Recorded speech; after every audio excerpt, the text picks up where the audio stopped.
नमस्कार दोस्तों, मैं हूँ राज और आप देख रहे हैं हाईवे 33 यूट्यूब चैनल, जहाँ पर मैं आप लोग की भेजी हुई घटनाओं को सामने लाता हूँ एक कहानी के रूप में। दोस्तों, आज भी एक कहानी मेरे पास में है। आज मैं एक ऐसे घर की बात बताने जा रहा हूँ जो देखने में तो कहीं से भी हॉन्टेड, कहीं से भी भूता बिल्कुल भी नहीं था। उस वहाँ पर इंसान भी रहते थे। एक मालिक बूढ़ा और उसकी पत्नी भी वहाँ पर रहा करती थी। तो क्या वो घर हॉन्टेड नहीं था? मैंने तो सुना था कि जो घर हॉन्टेड होता है वहाँ पर कुछ न कुछ ज़रूर चलता रहता है, वहाँ पर इंसान रुक ही नहीं पाते। तो आखिर ये घर कैसा था? यहाँ पर कुछ घटना घटी थी या फिर क्या हुआ था? चलिए अब इस कहानी को हम आगे बढ़ाते हैं। ये कहानी जो हमें भेजे थे उनका नाम है अशोक, डिस्ट्रिक्ट आगरा के रहने वाले, उत्तर प्रदेश के।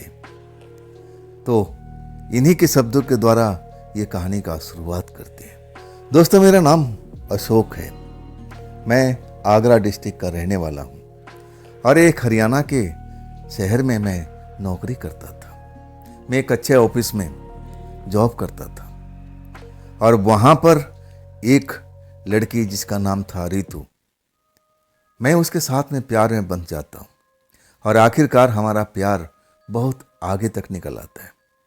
हम दोनों शादी कर लेते हैं, लेकिन ये शादी मुझे बहुत ही महंगी पड़ी थी। मेरा पिता, उनका मानना था कि नहीं, तू अपने आप कैसे शादी कर सकता है? मैंने तो तेरे लिए बहुत सारे सपने देखे थे, सारा सपना मेरा टूट गया है। मेरे पिता मुझसे संबंध तोड़ लेते हैं। हाँ, कहते हैं अशोक, आज के बाद मैं तुम्हारे लिए ख़त्म हो गया, मर गया, और तू भी मेरे साथ में ऐसा ही समझ लेना। अब हम आपस में एक दूसरे को कोई रिश्ता नहीं रखेंगे। मैं तो अब इतना समझ चुका था कि पिता नाराज़ हैं। चलो, जैसे जैसे समय आगे बढ़ेगा मान जाएंगे। मेरे पिता ऐसे ही थे, लेकिन ऐसा होता नहीं है। मैं कई बार अपने पिता के घर जाने की कोशिश करता हूँ, लेकिन मुझे धुतकारी मिलती है। मुझसे कोई बातचीत नहीं करता है। आखिर मैं कब तक झेलता? और मैं भी समझ गया कि चलो अब अपने काम में दिल लगाया जाए। जो मुझे करना था, मैं अपनी पत्नी का देखभाल करूँ। वो भी तो मेरे साथ नौकरी करती थी, जॉब करती थी, और उनके परिवार का भी कुछ हालत ऐसा ही था जैसा मेरे साथ में हुआ था ना। उनका भी परिवार, मेरी पत्नी का परिवार को भी बेसहारा छोड़ दिया था कि तुमने अपनी मर्जी शादी किया तो अब हमारा रिश्ता तुमसे ख़त्म हो गया है। दोनों का हाल एक जैसे था। हम एक दूसरे का दर्द को समझते थे। कभी कभी मेरे आंखों में आंसू आता था और तब मेरी पत्नी संभालती थी। और जब मेरी पत्नी को ऐसा होता था, घर की याद आती थी, अपने माँ बाप की याद आती थी, तब मैं उसको संभालता था। हम दोनों ऐसे ही किया करते थे। शादी के लगभग 4 साल हो चुका था। हमने अपने परिवार को अभी आगे बढ़ाने का सोचा भी नहीं था। हमारा सपना था कि पहले अपना एक झोपड़ा हो जाए, चाहे बेशक ऐसे जगह पर हो, हमें बस शरण मिल जाए। हम चाहते थे कि अपना कोई घर हो। हम ये नहीं चाहते थे कि हमारे पास में कोठी हो, बस छत होना चाहिए जिसके नीचे हम अपने परिवार को आगे बढ़ा सकें। किराए के मकान में हमेशा कभी ना कभी खाली करना पड़ा, इधर से उधर जाना पड़ता था और वो मुझे बहुत ही बुरा लगता था। मेरी पत्नी भी इस बात को मानती थी। वो भी कहती थी कि अशोक, हम अपना परिवार तभी बढ़ाएंगे जब अपना छत अब आ जाएगा। हम दोनों का सोच बिल्कुल मिलती जुलती थी और तभी तो हमारा आपस में संबंध बना था और तभी तो हम एक दूसरे को समझने लगे थे। तभी तो हम इस अंजाम तक पहुंच पाए थे, यानी हम शादीशुदा थे। हमारा सपना हमेशा वही रहता था कि हमारा एक छत हो, घर हो, मकान हो। और इस चक्कर में जब 4 साल हो जाता है ना, तो हमारे पास कुछ जमा पूंजी अब हो जाती है। मेरी पत्नी मुझसे ना बताया करके और वो मकान को ढूंढती रहती थी। मैं अपना बजट देखता था। मुझे पता था कि इस बजट में मकान तो मिलने से रहा, हमें कुछ 1 साल और रुक जाना चाहिए और जब हमारे पास बजट आ जाएगा तब हम मकान ले लेंगे। लेकिन मेरी पत्नी को जल्दीबाजी थी। वो उसका मानना था कि अब 4 साल हो गया है, हम अब परिवार को आगे नहीं बढ़ाएंगे तो कब बढ़ाएंगे, बुढ़ापा में? वो भी अपनी जगह पर सही थी। अब हमसे तो बोलती नहीं थी, लेकिन चुपचाप मकान देखती रहती थी। आखिरकार एक रात को जब हम लोग आपस में सो रहे थे, बातचीत कर रहे थे, खाना खा कर, तब मुझसे मुस्कुराते हुए कहती है, अशोक एक बात कहूँ तुमसे? मैं कहता हूँ हाँ बताओ। कहती है बुरा तो नहीं मानोगे? मैं कहता हूँ कि आज तक बुरा माना हूँ तुम्हारी बात का कि आज मैं मानूंगा। बात क्या है? सस्पेंस मत बनाओ और बता भी दो। क्या कोई खुशखबरी है क्या? तब कहती है तुम्हें पता है ना कि जब तक अपना छत नहीं हो जाएगा खुशखबरी को तुम भूल ही जाना। मैं जानता था। अब मैं कहता हूँ फिर क्या खुशखबरी है? तब कहती है मैं उसी चीज़ को आगे बढ़ाने का काम कर रही हूँ। मैं समझ नहीं पाया था। मैंने बोला भाई देखो, पहेली मत बुझाओ और सच सच बताओ कि आखिर बात क्या है, माजरा क्या है। इतना तुम खुश नज़र आ रही हो तो कोई ना कोई रहस्य तो छिपा होगा। तब कहती है हाँ, जो हम सपना देखा करते थे अपने छत का, अपने घर का, वो अब हमारा जो सपना है अब जल्द से जल्द पूरा होने वाला है। मैं चौंक गया था। कैसे कैसे? अभी तो हमारे पास में इतना बजट भी नहीं है। हमें तो अभी 1 साल और इंतज़ार करना है। तब जाकर के हमारे पास में कोई छत आ सकती है। तुमने कैसे कर लिया? मैं उस पर चीख पड़ता हूँ, चिल्ला पड़ता हूँ, क्या बात है, तुम साफ साफ बताओ। मेरे दिल में हलचल सी मच गई थी। मेरे लिए एक सपना था, वो सपना हम दोनों ने मिलकर के देखा था, लेकिन मुझे खबर तक नहीं किया। और वो कहती है कि हम सपने के करीब आ गए। तो इंसान तो हिल ही जाता है ना। एक झटका सा मुझे मेरी पत्नी ने दे दिया था। तब कहती है नाराज मत हो, मैं तुम्हें बताना चाहती थी, लेकिन तुम तो बजट के मारे कहीं मकान ढूंढने की कोशिश नहीं करते थे। देखो जितना हमारे पास बजट था ना, उसी में मैंने मकान को फाइनल कर लिया है। कल हम चलेंगे, कल हम ऑफिस नहीं जाएंगे। हमने बयाना वगैरह दे दिया है, बस एक बार तुम देख लो और फिर हम पूरा पैसा उसको दे देंगे। मैं तो बड़ा कहूँ ना, बड़ा मुश्किल में था। मुश्किल में ये था कि मेरी पत्नी ने मुझे बताया तक नहीं था। मकान का सौदा कर लिया, कैसा मकान है, कहाँ मकान है, मुझे तो कुछ पता भी नहीं था। मुझे झटका दे दिया था। मैं कहता हूँ तुमने गलत जगह तो कोई मकान नहीं ले लिया है। तब कहती नहीं अशोक, आप मकान देखोगे तो तुम खुद ही समझ पाओगे। इसके बाद हम काफ़ी देर तक उसी विषय पर चर्चा करते रहे। आखिरकार सुबह होती है, मैं अपने बाइक उठाता हूँ, पत्नी को बिठाता हूँ और उसके बताए हुए रास्ते पर चल देता हूँ। वहाँ से कुछ 4 किलोमीटर के आसपास हम पहुँच जाते हैं। तब हमें गली गली होकर के एक घर के पास लेके आती है। घर देखने में सफ़ेदी से रंग पेंट सब कुछ साफ साफ चमक रहा था। मैं उस घर पर देखता हूँ, एक दरवाज़ा था, वो अंदर से बंद था। मैं कहता हूँ कौन सा घर है, तुम सस्पेंस क्यों बना रही हो? तब कहती है कि हम दोनों अब इस घर में आ गए, यही दरवाज़ा है, जा कर के तुम दरवाज़ा खटखटाओ। मैं जब उस घर का आगे का पोर्शन देखता हूँ तो बिल्कुल बढ़िया सा लग रहा था। इस बजट में तो ये संभव नहीं था। तो ये कैसे कारनामा हो गया, मुझे कुछ समझ में नहीं आ रहा था। लेकिन अब तो हम उस दरवाजे पर पहुंच गए थे। इसके बाद मैं दरवाज़ा खटखटा देता हूँ। कुछ ही देर होता है और एक बूढ़ा बाबा निकल के आते हैं। हाँ बेटे आप कौन? तभी मेरी पत्नी सामने आ जाती है।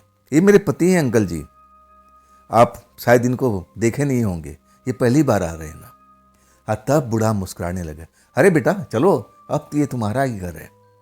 हम दोनों पति पत्नी घर के अंदर आ जाते हैं। मेरी तो नज़रें हर तरफ घूम रही थी। मैं अपनी आंखों से हर चीज़ देख रहा था। देखने में घर बिल्कुल शांत था और ठीक ठाक था। उस बजट में तो ये मिल नहीं सकता था जो बजट मेरे पास में थी। तब मैं एकांत में अपने पत्नी को ले जाता हूँ। कहता हूँ ये तुमने कारनामा कैसे कर लिया? आस पड़ोस में पूछ लिया है, ये सब कुछ ठीक ठाक है? तब कहती है अशोक, मैं भी तुम्हारे साथ ऑफिस में काम करती हूँ, कोई गवार तो नहीं हूँ। मैं आसपास में हर जगह पता कर लिया, ऐसी यहाँ पर कोई समस्या भी नहीं है। ये कोई फर्जी घर थोड़ी है, ये बाबा जी का है और बाबा जी सालों से इस जगह पर रह रहे हैं। ये घर इन्होंने ही बनवाया था जब इनका पूरा परिवार यहाँ पर रहता था, लेकिन अब पूरा परिवार बट गया है। कोई दूसरे शहर, कोई दूसरे शहर। अब जवान हो गए हैं, लड़के फड़के, अब वो अलग अलग रहते हैं। बाबा जी है ना, इस घर को बेच कर अपने गांव में जाना चाहते हैं। अब अपने शहर को छोड़ करके अपने गांव में ही मन लगाना चाहते हैं। तभी तो हमें सस्ते भाव में मिला है। इनको भी जल्दी है अपने गांव जाने के लिए। अब बताओ कैसा रहा ये सौदा। मैं तो तारीफ कर रहा था। मैंने कहा कि तुमने तो बाजी मार ली। मैं तो ऐसा कभी नहीं कर सकता था। ऐसा मकान मुझे कभी मिल ही नहीं सकता था। मैं तो बजट के लेकर चिंतित होता था। तो चलो फिर हम काम को अंजाम देते हैं। मैं चारों तरफ घर में घूम घूम करके देख लेता हूँ। छत तक पहुँच जाता हूँ। सब कुछ शांत लग रहा था। पहली नज़र में वो घर जो था ना, बिल्कुल शांत था। ऐसी कोई हवा, ऊपरी हवा या कोई भूत प्रेत का वास हो, ऐसा मुझे महसूस भी नहीं होता है। मैं भी खुश था और आखिरकार हमारा मकान फाइनल हो जाता है। हम पेमेंट वगैरह दे करके जो भी काम था कागज़ पत्तर का सब करवा लेते हैं। इसमें लगभग 1 हफ्ता का टाइम लगता है। और इसके बाद हम घर को साफ सुथरा फिर से करवा करके गृह प्रवेश कर देते हैं। हम दोनों बड़ा खुश थे। हमारा सपना पूरा हो चुका था। अब तो पति पत्नी हम लोग खुशी में अब रहने लगे थे उस घर में। पहला ही रात था। बाबा जी तो अपने गांव चले गए थे अपने पत्नी को लेकर के। अब तो ये घर हमारा था और हमने इसके लिए बहुत परिश्रम किया था और तब जाकर ये घर हमारे पास में आया था। घर बड़ा था। हम दो ही मियाँ बीबी और हम बिल्कुल एकदम शान से उस घर में रहने लगे थे। कोई दिक्कत, कोई परेशानी नहीं थी। रात हो चुकी थी। पत्नी खाना वाना बना करके हम दोनों खाना खाते हैं और इसके बाद अपने बिस्तर पर आ जाते हैं। कुछ देर हम एक दूसरे से बात करते हैं। अपनी खुशी को मेरी पत्नी इजहार कर रही थी कि देखो, अगर मैं मेहनत नहीं करती तुमसे छुप छुप करके तो ये घर मेरे हाथ में कभी नहीं आता। मैं भी उसको शाबाशी देता हूँ। ये सब तुम्हारे मेहनत का फल है। और इसके बाद हम दोनों सो जाते हैं। आधी रात हो चुकी थी। मुझे उस घर में कुछ हलचल सी नजर आई थी, महसूस हुआ था। नजर नहीं, मैं तो नींद में था। हलचल सी महसूस हुई थी, तभी मेरा आँख खुल गया। सबसे पहले मैं देखता हूँ अपनी पत्नी को, तो आराम से सो रही थी बेपरवाह होकर के। लेकिन हलचल कहाँ पर हुई? मैं ऐसे जागा नहीं था। आखिर बात क्या थी? मुझे अब उठना पड़ा। अब मैं पूरा घर का चक्कर लगा करके कोई चोर उचक्का तो नहीं आ गया। मुझे पहले नज़र में ऐसा ही लगा था। जब मैं देख लेता हूँ पूरा घर का राउंड मार करके, कोई भी ऐसा संदेह वाला व्यक्ति या कुछ ऐसी चीज़ मुझे नज़र नहीं आती। मुझे लगा कि शायद मैं सपना देखा था। सपने में ऐसा कुछ हुआ होगा, आवाज़ सुनाई पड़ी होगी। यहाँ तो बिल्कुल शांति है। मैं फिर अपने बिस्तर पर जाके लेट जाता हूँ। कुछ ही देर होता है, अभी तो मुझे नींद भी नहीं आई थी। तभी बाथरूम से आवाज़ आने लगी थी, पानी गिरने का। पानी गिर रहा था। ये आवाज़ सुनते मैं फुर्ती से खड़ा हो जाता हूँ। मुझे अच्छी तरह से याद था कि हम दोनों मिलकर के इस काम को चेक किया करते थे। पानी के बारे में हम बहुत सचेत रहते थे। हमारा उद्देश्य था कि पानी बर्बाद ना होना पाए। हम अच्छी तरह से नल को बंद कर गए थे। जब पानी गिरने लगता है तो मैं भागते हुए बाथरूम की तरफ जाता हूँ। देखता हूँ कि नल खुला हुआ है, टब में पानी गिर रहा है। मैं जल्दी से बंद करता हूँ और फिर मैं नल की तरफ देखता हूँ कि आखिर नल अपने आप कैसे चालू हो गया। क्या मतलब है? नल खराब है। मैं कई बार नल को खोलता हूँ फिर बंद करता हूँ। जब खोलता हूँ तो पानी गिरता है और जब बंद कर देता हूँ तो पानी बंद हो जाता है। मतलब नल में कोई खराबी नहीं था। तब क्या था? मैं वापस कमरे में आता हूँ। मैं अपनी पत्नी को जगाने लगता हूँ। उठ भी जाती है। मैं कहता हूँ तुमने नल बंद नहीं किया था क्या? तब कहती है अशोक, मैंने तो नल बंद कर दिया था। तुम तो लास्ट बार खुद ही चेक करके आए थे। ऐसा गलती हम दोनों से कैसे हो गया? मैं बताता हूँ कि देखो, मैं सोया हुआ था तभी मुझे कुछ हलचल सुनाई पड़ी। इसके बाद मैं पूरा घर का राउंड लगा लेता हूँ। मुझे लगा कोई चोर चक्का तो नहीं आ गया, लेकिन ऐसा कुछ भी नहीं था। मैं बिस्तर पा के सोता हूँ तभी नल से पानी गिरने की आवाज़ सुनाई पड़ती है। पत्नी अब मेरी तरफ शक की निगाह से देखती है। कहती है अशोक, रात काफ़ी हो चुकी है, सो जाओ, इस विषय पर सुबह हम लोग बात कर लेंगे, हम लोग को ऑफिस भी जाना है ना। तब कहता हूँ कि ठीक है, तुम सही कह रही हो, इस विषय पर हम सुबह बात कर लेंगे। मुझे तो लग रहा था कि शायद हम नल को बंद करना भूल गए थे, तभी ये बात हुई है। आखिरकार हम दोनों सो जाते हैं, रात और बात यहीं पर ख़त्म हो जाती है। सुबह अपना जल्दी जल्दी नाश्ता खाना पैक करके अब अपने काम पर, अपने ऑफिस में, मेरी पत्नी भी एक ही जगह पर हम दोनों काम किया करते थे, तो कहीं दूर जाने की जरूरत नहीं थी। एक ही बाइक से हमारा काम चल जाता था। हम अपना घर बंद करके फिर अपने बाइक स्टार्ट करते हैं, पत्नी को बिठाता हूँ और चल देता हूँ। रात होती है, अब फिर हम लोग लौट आते हैं अपने घर में। मेरी पत्नी ताला खोलती है, जैसे ही ताला खोलती है ना, अंधेरा हो चुका था। मुझे लगा वो तो अंदर चली गई थी, लेकिन ऐसा लगा कि मेरे बगल में कोई खड़ा है। मैं आभास हुआ था। ये बात मैं अपनी पत्नी को अंदर जाके बताता हूँ कि तुम्हें सुनो, तुम्हें कुछ आभास हुआ था, मैं ऐसा महसूस किया था तुम्हारे जाने के बाद, जब तुम अंदर जाती हो ना ताला खोल करके, मुझे लगा कि मेरे पास में कोई खड़ा है। मेरी पत्नी मेरी तरफ देख करके हंसने लगती है। क्या मतलब? क्या तुम बताना चाहते हो यहाँ कोई भूत प्रेत का घर है? तुम ऐसा सोच रहे हो? तब मैं कहता हूँ नहीं नहीं, ऐसी बात नहीं है। एहसास हुआ तो मैंने बता दिया, और कोई बात नहीं है। तुम्हें एहसास तो नहीं हुआ था ऐसा? तब मेरी पत्नी कहती नहीं, मैं कभी भूत प्रेत को, तुम्हें पता है ना, मैं मानसिक तक नहीं हूँ, मुझे इन शक्तियों पर यकीन नहीं है। तुम करते हो। अब मैं तुम्हें भी समझाती हूँ कि देखो, ये भूत प्रेत का अस्तित्व को अब ना ही समझो तो बेहतर है। ये डर के अलावा कुछ नहीं है। तुमने कभी देखा है भूत प्रेत को अपने आंखों से? मैं कहता हूँ नहीं, मैंने तो नहीं देखा, लेकिन किस्से कहानियाँ बहुत सुना हूँ, और मैं अपने दोस्तों से भी कुछ ऐसी बातें सुना हूँ। और तभी मुझे डर लग रहा था, जब मुझे लगा कि मेरे बगल में कोई खड़ा है, और तब मैं सचमुच डर गया था। मेरी पत्नी मुझे समझाते हुए कहती है, अशोक, अब तुम इन बातों को भूल जाओ। अरे भाई, तुम पढ़े लिखे हो, ये शक्तियाँ कुछ भी नहीं होती है, ये मन का डर होता है। इंसान के अंदर में डर बैठा होता है, और डर इसी वजह से उसको लगता है कि उसके आसपास में कोई खड़ा है, उसे कोई सामने से देख रहा है। ये सब मन का भ्रम है और कुछ नहीं है। मेरी पत्नी भी पढ़ी लिखी थी, और मुझे गाहे बगाहे ऐसा समझाने की कोशिश करती थी, और तब मैं उसकी बात को मान भी लेता था। लेकिन मैं भूत प्रेत को महत्व देता था।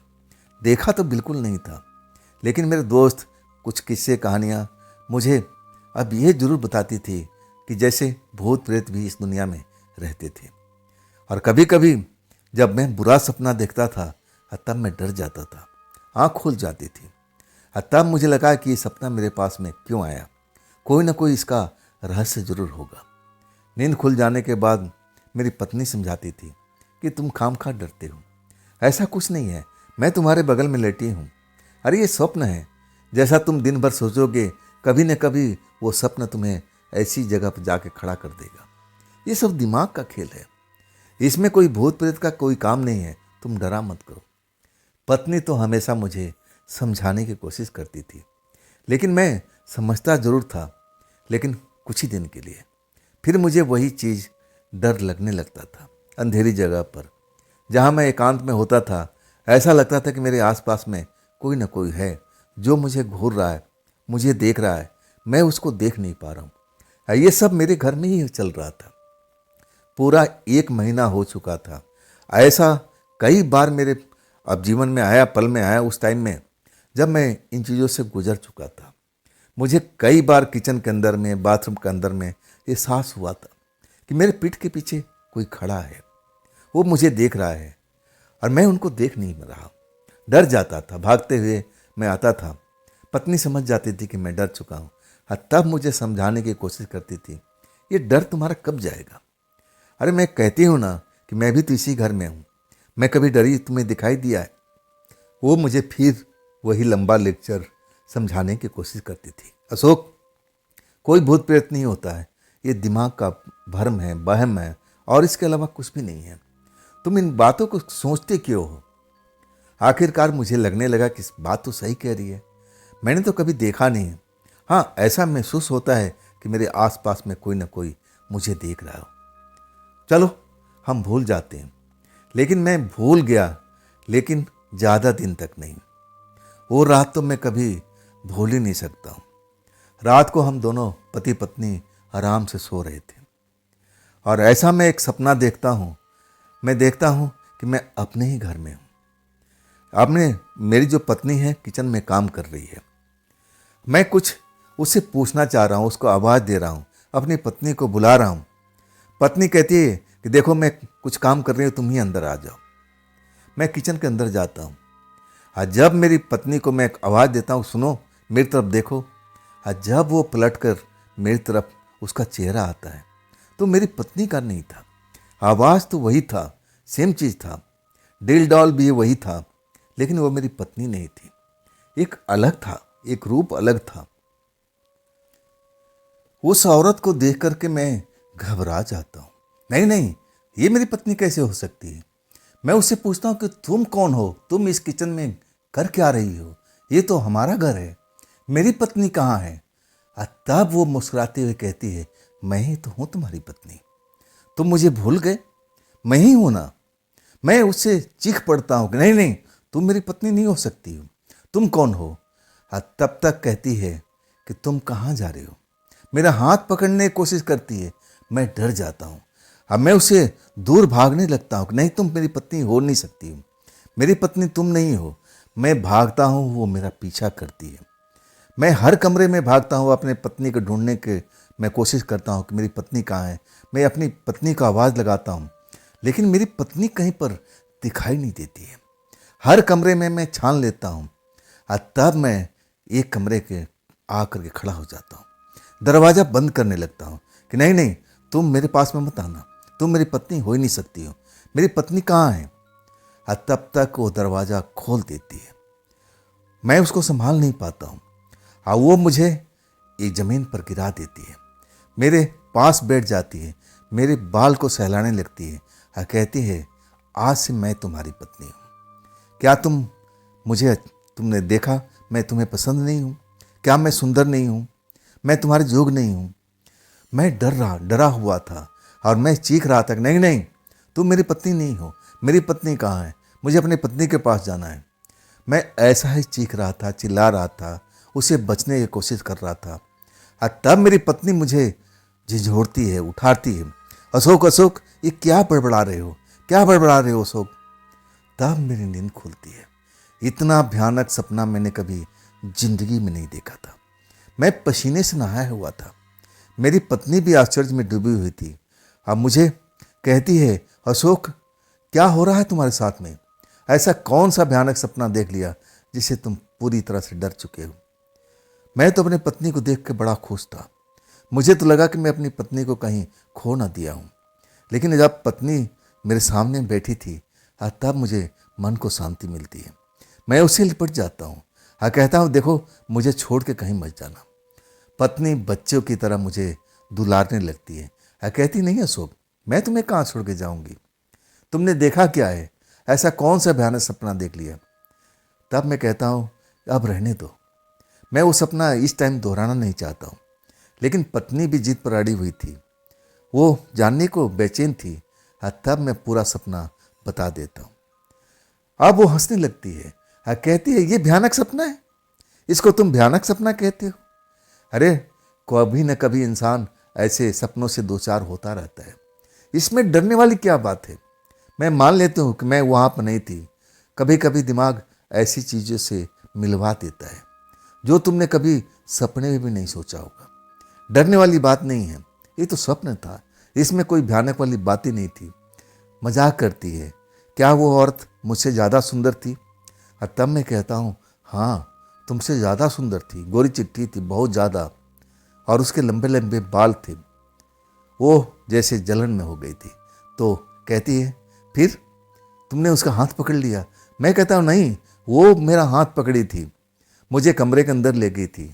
मैं तो चीख रहा था कि मुझे छोड़ दो, मुझे जाने दो, मुझे अपनी पत्नी के पास जाना था। मैं समझ गया था मेरी पत्नी मुझसे मज़े ले रही थी, मेरा मजाक उड़ा रही थी, मैं समझ गया था। और तब कहती है, अशोक सुबह ऑफिस भी चलना है, ये सपने को चक्कर छोड़ो, इनमें कुछ भी नहीं है, ये सब मन की बातें हैं। कभी कभी मैं भी ऐसे सपना देख लेती हूँ तो क्या मैं कभी डर कर तुम्हें जगाती हूँ, मैं बड़बड़ाती हूँ? नहीं ना। ये सब चलता रहता है अशोक, लेकिन तुम भूत प्रेत से ज़्यादा प्रभावित हो ना, इसलिए तुम्हें ज़्यादा डर लगता है। अपने डर को थोड़ा समझाओ, उसको शांत करने की कोशिश करो। और आखिरकार लंबा लेक्चर दे करके मुझे सोने के लिए विवश कर देती है। और इसके बाद मुझे कोई बुरा सपना नहीं आया था। मैं सुबह उठता हूँ फ्रेश मन से, बाथरूम जाता हूँ, सब कुछ सामान्य से था, ऐसा कुछ भी नहीं था कि कुछ भी अलग हो। लेकिन मेरी बाथरूम में टॉवल नहीं मिल रही थी। मैं अपने पत्नी को आवाज़ लगाता हूँ, अरे मेरे टॉवल देखिए कहीं पर है, बाथरूम में तो है नहीं। तब मेरी पत्नी कहती है, हाँ हाँ बाथरूम में तो था, कोई नहीं तो ले गया। वो समझाने की कोशिश कर रही थी कि बाथरूम में सब कुछ है, लेकिन मेरी टॉवल मिल नहीं रही थी। मैं अपने बेडरूम में आता हूँ कि कहीं गलती से मैं लेके आ गया हूँ। मैं हर जगह तलाश करता हूँ, लेकिन वो टॉवल नहीं मिलती है। आखिरकार मेरी पत्नी ही ढूंढने लगती है, बगल वाले कमरे में जाती है, तब वहाँ पर टॉवल ज़मीन पर पड़ा हुआ मिल जाता है। मेरी पत्नी चिल्लाती है कि देखो तुम इस कमरे में टॉवल छोड़ गए थे। जैसे ही मैं उस कमरे में टॉवल को देखता हूँ, मेरी पत्नी हाथ में ले खड़ी है। वो रात वाला दृश्य मुझे याद आ जाता था। ऐसे ही तो वो भी खड़ी थी, मेरा हाथ पकड़े हुए है। ये टॉवल कैसे आ गया यहाँ पर? ये कैसे आ गया? मैं तो टॉवल इस कमरे में कभी लेके भी नहीं आया था। खैर मेरी पत्नी समझा देती है कि तुम गलती से इस घर में कभी ना कभी आए होगे और छोड़ दिए होंगे, ये कोई बड़ी बात नहीं है। इंसानों के साथ में ये सब चलता रहता है, इंसान वो काम करके भूल जाता है। अब तो लेक्चर सुनना ही था। आखिरकार लेक्चर सुनता हूँ और इसके बाद जल्दी जल्दी तैयार होकर के ऑफिस। शाम को हम लौटते हैं। सामान्य सा दिन था, सामान्य सी रात थी। मेरी पत्नी किचन में खाना बना रही थी। मैं बाथरूम में अब गया था। बाथरूम से मैं जैसे बाहर निकल के और किचन की तरफ जाता हूँ, कुछ बात पत्नी से पूछनी थी।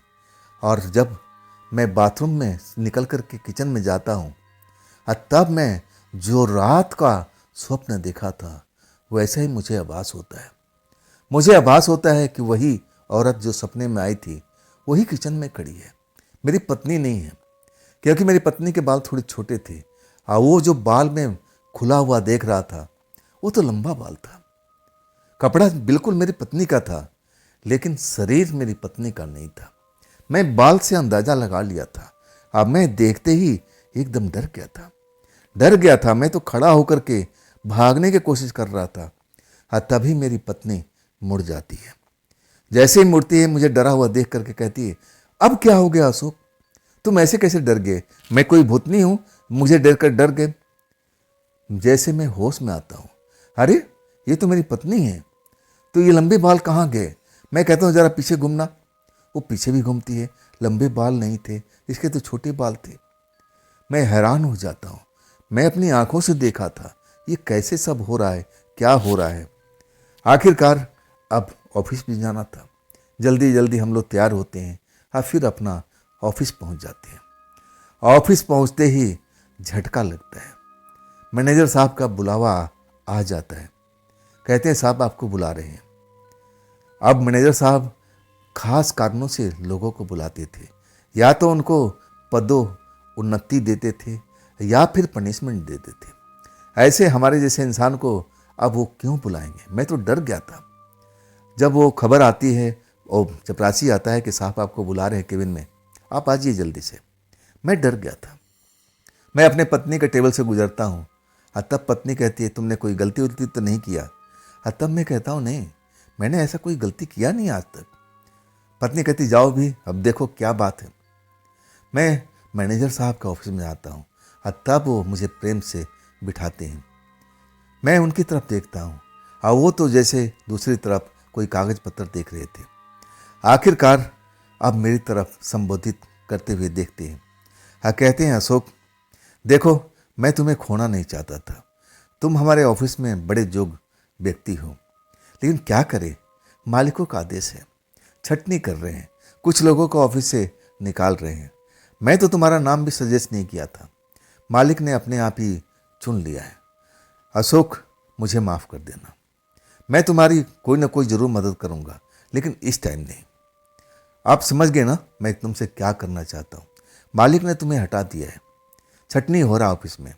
आज तो तुम्हारा हुआ है, अब हफ्ता भर में कुछ ना कुछ और लोगों का होगा। मेरा तो दिल धक धक करने लगा था। मैं कहूँ ना कि मुझे एक बार अंधेरा भी आ गया था आंखों के सामने में। मैंने ऐसा कभी समझा भी नहीं था कि वो दिन भी आएगा, मुझे नौकरी से निकाल दिया जाएगा। मैं ऑफिस से बाहर निकल जाता हूँ, केबिन से मैं अपनी पत्नी के टेबल पर आता हूँ। वो तो मुझे जैसे इंतजार कर रही थी। मेरा चेहरा देख करके सूखा हुआ वो समझ गई कि दाल में कुछ ना कुछ काला है। तब मुझसे धीरे से कहती है, बात क्या अशोक, तुम्हारा चेहरा लटका हुआ है। मैं वही दुख भरी खबर सुनाता हूँ। मैं कहता हूँ कि बड़े साहब छटनी कर रहे हैं, इस ऑफिस में और लोगों का भी छटनी होगा, पहला नंबर मेरा है। मेरे आंखों से आंसू निकल जाता है। पत्नी मुझे संभालती है, अरे अशोक, अब नौकरी चलो आज छूट गई, अब ऐसा नहीं है कि दुनिया ख़त्म हो गई है। तुम शांत रहो, हम घर पर चल के बात करेंगे। आज तुम जाओ, तुम निकल जाओ। मैं अपना बाइक लेता हूँ और फिर मैं अपने उदास मन से अपने घर लौट आता हूँ। अपने बिस्तर पर आकर के मैं रोने लगता हूँ। अब मैं क्या करूँगा? इस ऑफिस में मैंने इतने दिन काम किया, कोई भी गलती नहीं किया। मैं हमेशा ऑफिस के बारे में सोचता रहा और इसका सिला मुझे ये मिला है, मुझे नौकरी से निकाल दिया गया। मैं अपने बारे में ये सब सोच सोच करके अब रो रहा था। अब मेरे पास में क्या था? आखिरकार अंधेरा हो जाता है। अब तक तो मेरी पत्नी को लौट आना चाहिए था। कभी कभी ऐसा भी होता था कि मैं बीमार पड़ जाता था, मैं जा नहीं पाता था, पत्नी को अकेले जाना पड़ता था, लेकिन अब तक तो लौट आती थी। आज देर क्यों हो रहा है? मैं तो बस आवाज़ सुनने की कोशिश कर रहा था कि कोई आया, कोई गाड़ी आई, कोई ऑटो आया, लेकिन ऐसा आवाज़ मेरी गली में आ नहीं रही थी।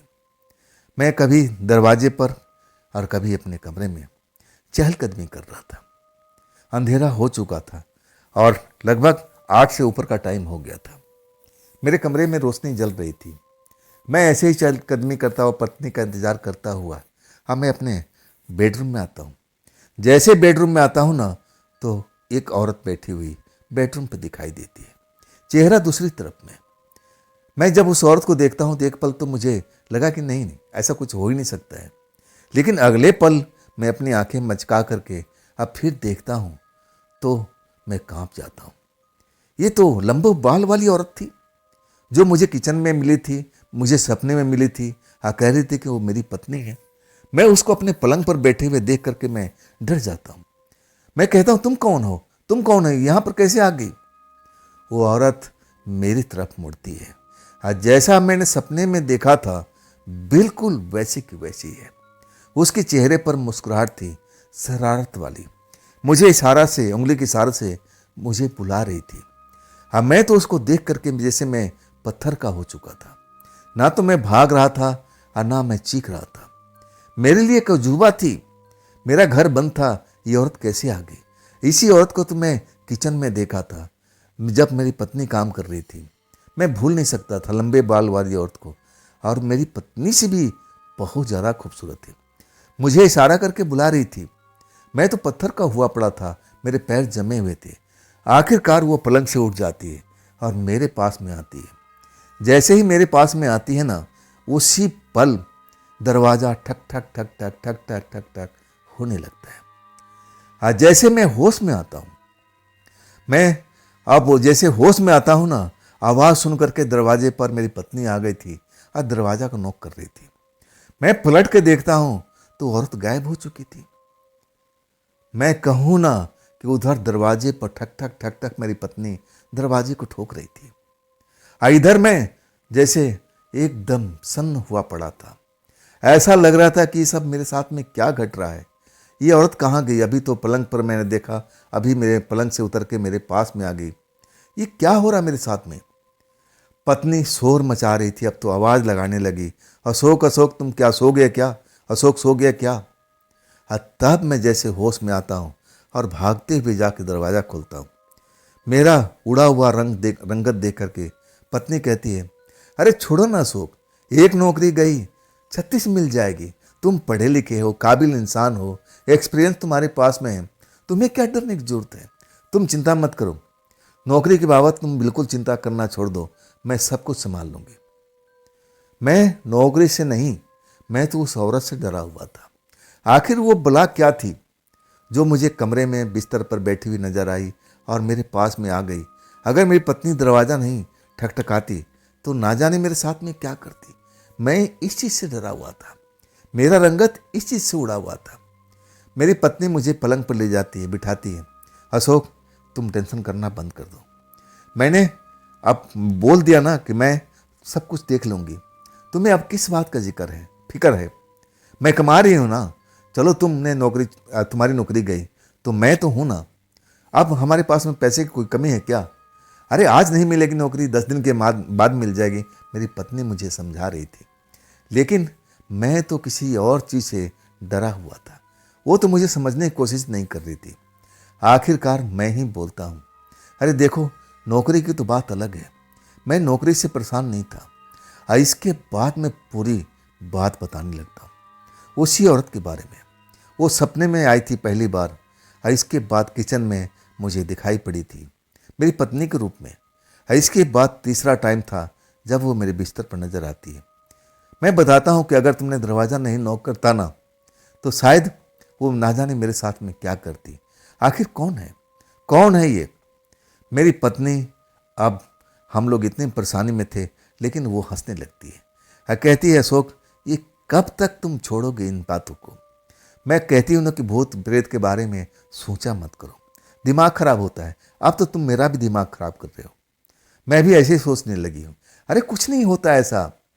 मैं मानती हूँ तुमने देखा होगा, लेकिन तुम्हारे दिमाग का भ्रम है और कुछ नहीं है।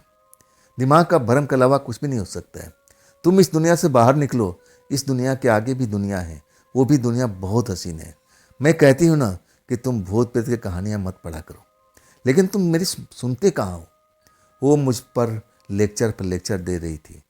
तब मैं कहता हूँ, देखो, ये मेरी आंखों का धोखा नहीं, मेरे दिमाग का भ्रम नहीं है। मैंने जो देखा महसूस किया सब कुछ रियल है। अब जरूर ये इतना जान चुका हूँ कि इस घर में कुछ ना कुछ तो चल रहा है। मेरी पत्नी मुझ पर भड़क जाती है और कहती है, क्या कहना चाहती हो? ये घर हॉन्टेड है, ये घर भूतिया है, तुम यही कहना चाहती हो ना? तब मैं कहता हूँ, नहीं, मैं ऐसा कहना नहीं चाहता हूँ, लेकिन कुछ ना कुछ तो यहाँ चल रहा है। आखिर वो खूबसूरत औरत है कौन? अब मेरे पीछे हाथ धो करके क्यों पड़ी हुई है? मेरी पत्नी के पास इसका जवाब नहीं था। रटा रटाया शब्द था कि तुम्हारे दिमाग का ये भ्रम है और कुछ नहीं है। मुझे शांत कराती है, मैं शांत भी हो जाता हूँ, लेकिन मैं अंदर से डरा रहता हूँ। आखिरकार भोजन वोजन थोड़ा बहुत करने के बाद हम दोनों कुछ देर बात करते हैं नौकरी के बाबत। और कहती है, तुम चिंता मत करो, मैं जल्द से जल्द कहीं ना कहीं प्रबंध करूँगी तुम्हारे लिए। इसके बाद वो सो जाती है। थकी हुई थी, लेकिन मैं सो नहीं पाता हूँ। मैं अपने भविष्य के बारे में सोचता हूँ कि अब मेरी नौकरी कहाँ लगेगी, अच्छी नौकरी मिल पाएगी या नहीं मिल पाएगी। तभी मुझे ऐसा लगा कि जैसे किसी ने मुझे पीछे से छुआ है। मेरी पत्नी तो मेरे सामने सोई हुई थी, तो पीछे कौन है भाई? जब मैं पलटता हूँ ना तो वही औरत मुझे घूरती हुई और मुस्कुराती हुई नजर आती है। मैं तो जैसे उसे आंखें मिलाता हूँ ना तो मैं तो चिल्लाना ही भूल जाता हूँ। वो मुझे मंद मंद मुस्कुरा करके मुझे छू रही है, मेरे बालों से खेल रही है। मैं बिल्कुल एक स्टैचू की तरह बना हुआ था। आखिरकार कब तक ऐसा खेल चलता रहा मुझे कुछ भी नहीं मालूम, क्योंकि उसके बाद मुझे कुछ पता ही नहीं था कि मैं कहाँ पर हूँ, मेरे साथ क्या चल रहा है। आखिरकार जब मेरी नींद खुलती है या मैं होश में आता हूँ, तब मैं अपने आप को अपनी बाहों में, पत्नी के बाहों में पाता हूँ। जैसे ही मैं आँख खोलता हूँ वो रात वाला सीन मुझे याद आ जाता है। मैं डर जाता हूँ, घबरा जाता हूँ। पत्नी जग जाती है, क्या हो गया, ये तो मैं हूँ, क्या मैं भूतनी हूँ, मुझे डर गए। मैं घबरा के चारों तरफ देखता हूँ। फिर कहती, आज भी तूने भयानक सपना देखा क्या?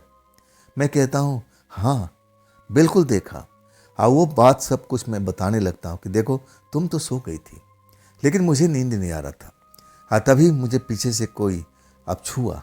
मैं पलट कर देखता हूँ तो वही खूबसूरत औरत थी। उसकी आंखें चमक रही थी, उसके चेहरे पर मुस्कुराहट था।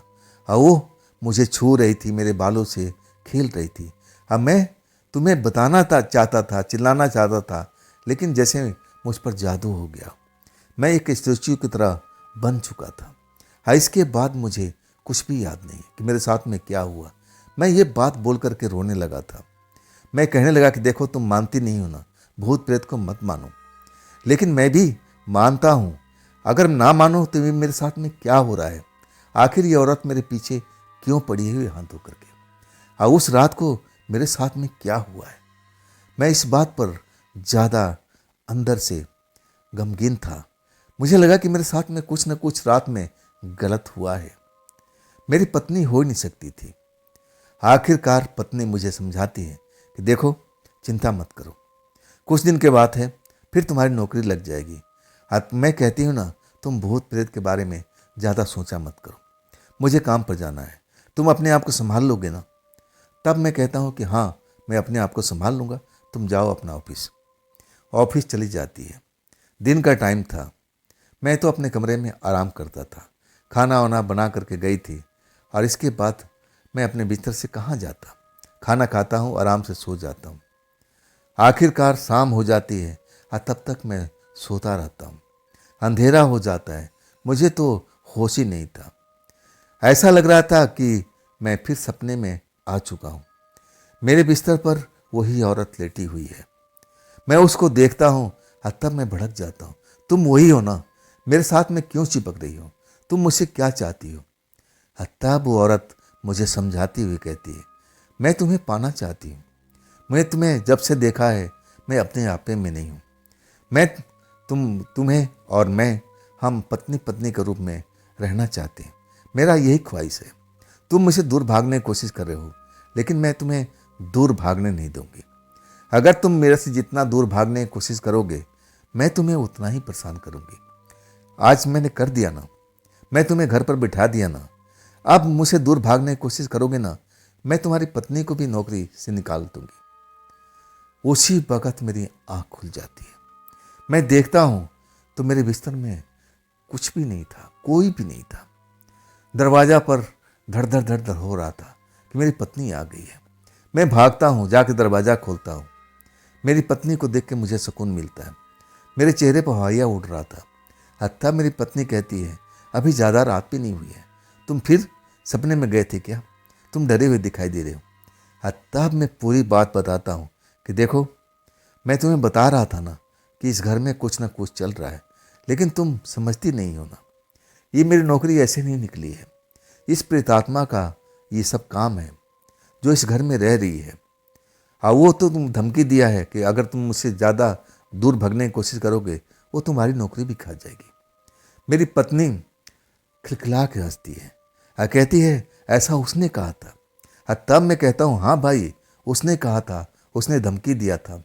मैं कह रहा था ना कि ये घर सही नहीं है, लेकिन तुम मेरी बात को मानती नहीं हो ना।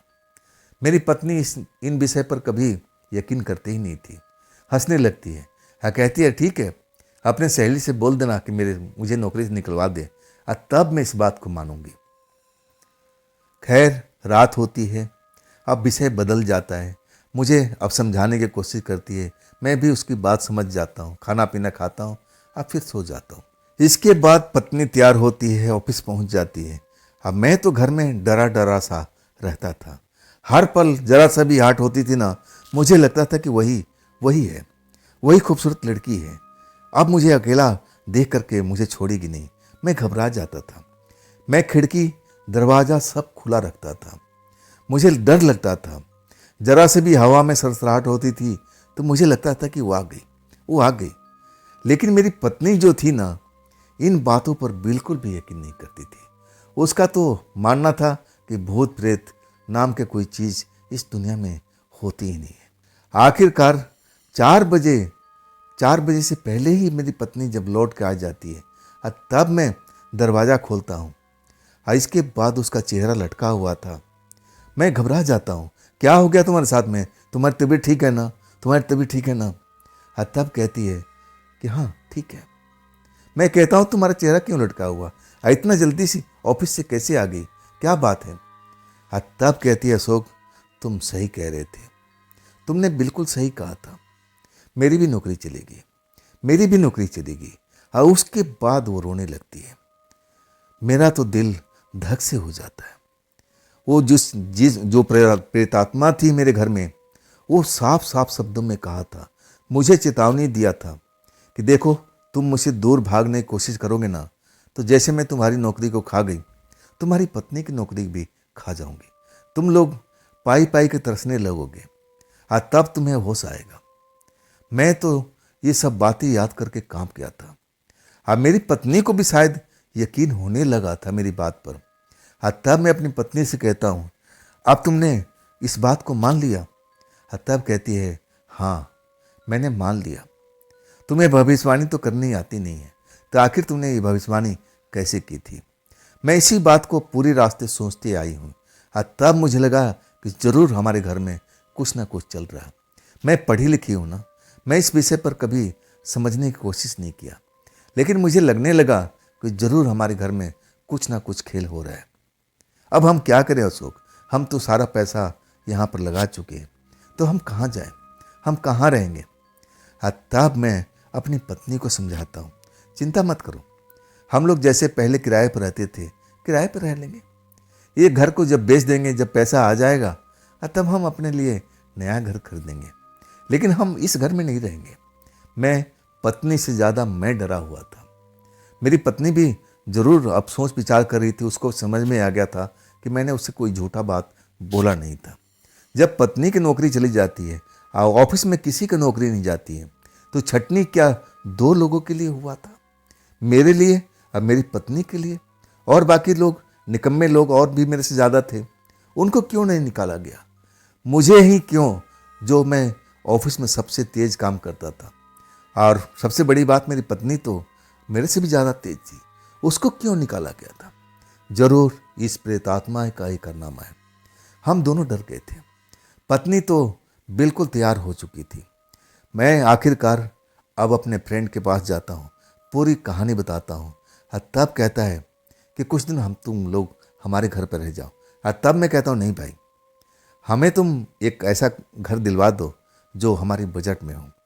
और आखिरकार उसकी मेहनत रंग लाती है। अब मुझे मकान मिल जाता है अपने बजट में। वो रात तो हम बड़ा मुश्किल से निकाले थे। जब हमें मकान मिल जाता है, लेकिन रात में तो हम खाली नहीं कर सकते थे। अब तो रात तो इसी कमरे में निकालना था। और तब हम पत्नी पत्नी डरे हुए थे। पत्नी को भी एहसास हो गया था कि जरूर इस घर में कुछ ना कुछ तो चल रहा है, लेकिन मेरी पत्नी ने कभी उस चीज़ को महसूस नहीं किया था, ना देखा था। जो कुछ चल रहा था मेरे साथ में चल रहा था।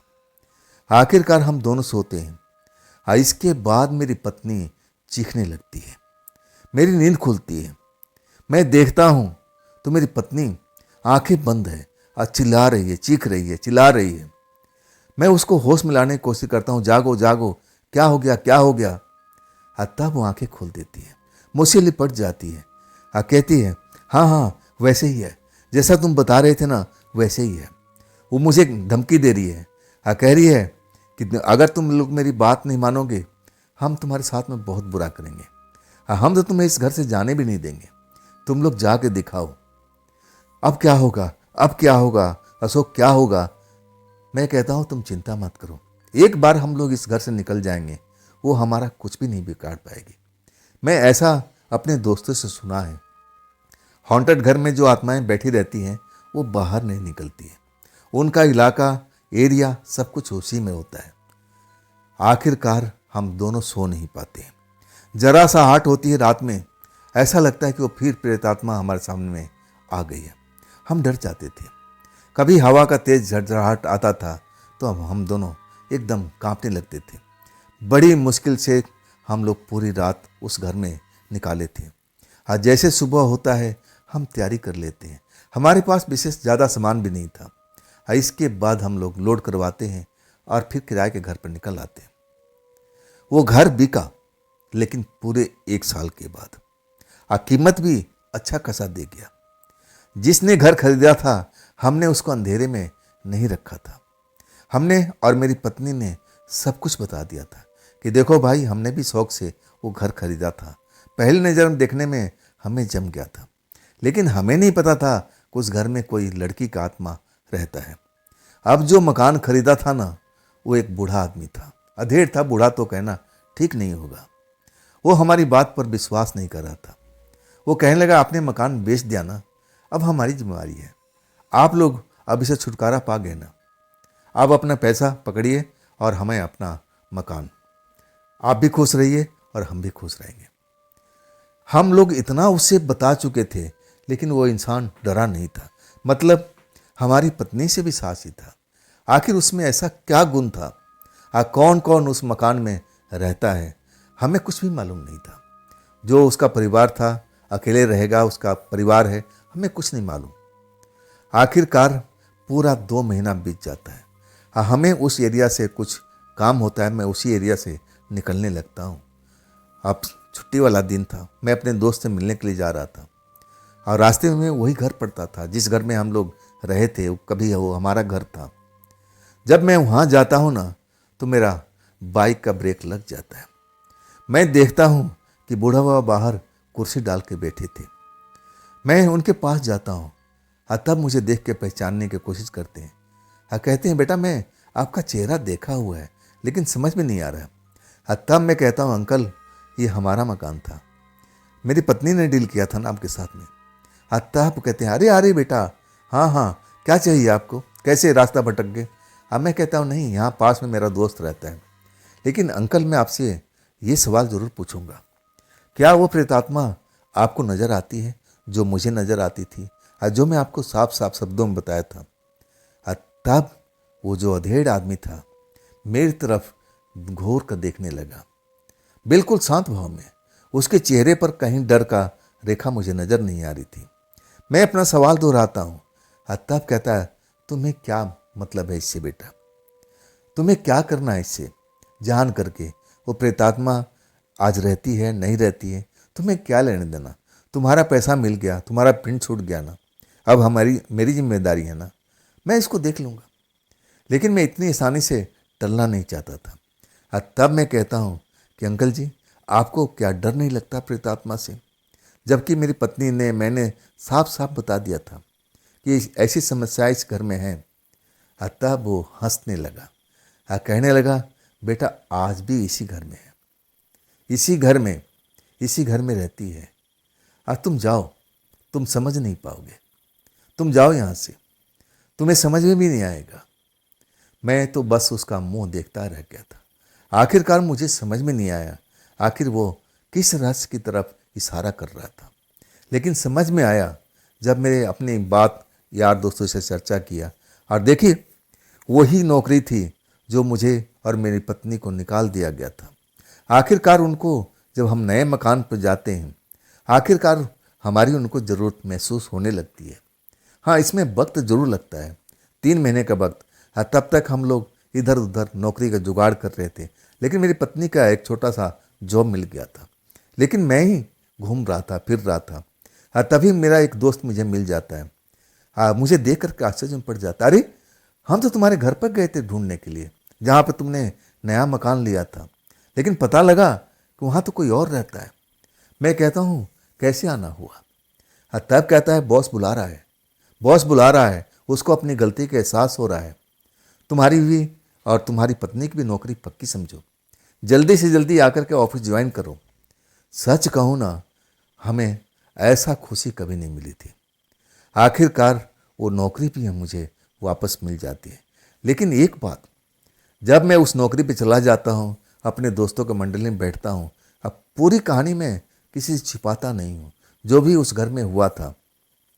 तब मैं जिक्र करता हूँ कि भाई उस बूढ़ा आदमी को हमने तो बता दिया था, लेकिन वो डरा नहीं।